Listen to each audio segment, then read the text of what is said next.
உன் வரலாறுலாம் என்ன? திருட்டுறல் ஏறி வந்தவன் ஒருத்தன்.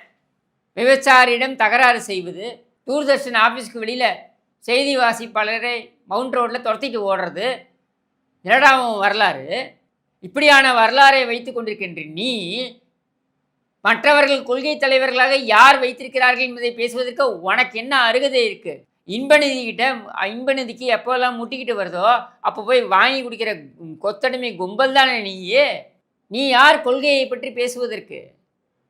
உன்னுடைய கொள்கை தலைவர்கள் யாருன்னு நான் சொல்லட்டுமா? கொள்கை ஆசானாக ஈவேராவை நீங்கள் வைத்திருக்கலாம். ஈவேராவை நீங்கள் திமுகவுடைய தலைவர் பதவியில் நான் எப்பொழுதும் வைத்திருப்பேன், நான் பொதுச்செயலாளராகத்தான் இருப்பேன் என்று அண்ணாதுரை சொல்லியிருக்கலாம். அந்த பதவியே மாற்றி தானே தலைவர் பதவியில் கருணாநிதி பின் நாட்களில் அமர்ந்திருக்கலாம். அது வேற விஷயம். ஆனால் உன்னுடைய கட்சியை உருவாக்கியவர்கள் யார்? அந்த 50 தலைவர்கள் யார்? அந்த 50 தலைவர்கள் அண்ணாதுரை, இவி.கே. சம்பத், மதியழகன், நெடுஞ்செழியன், NV.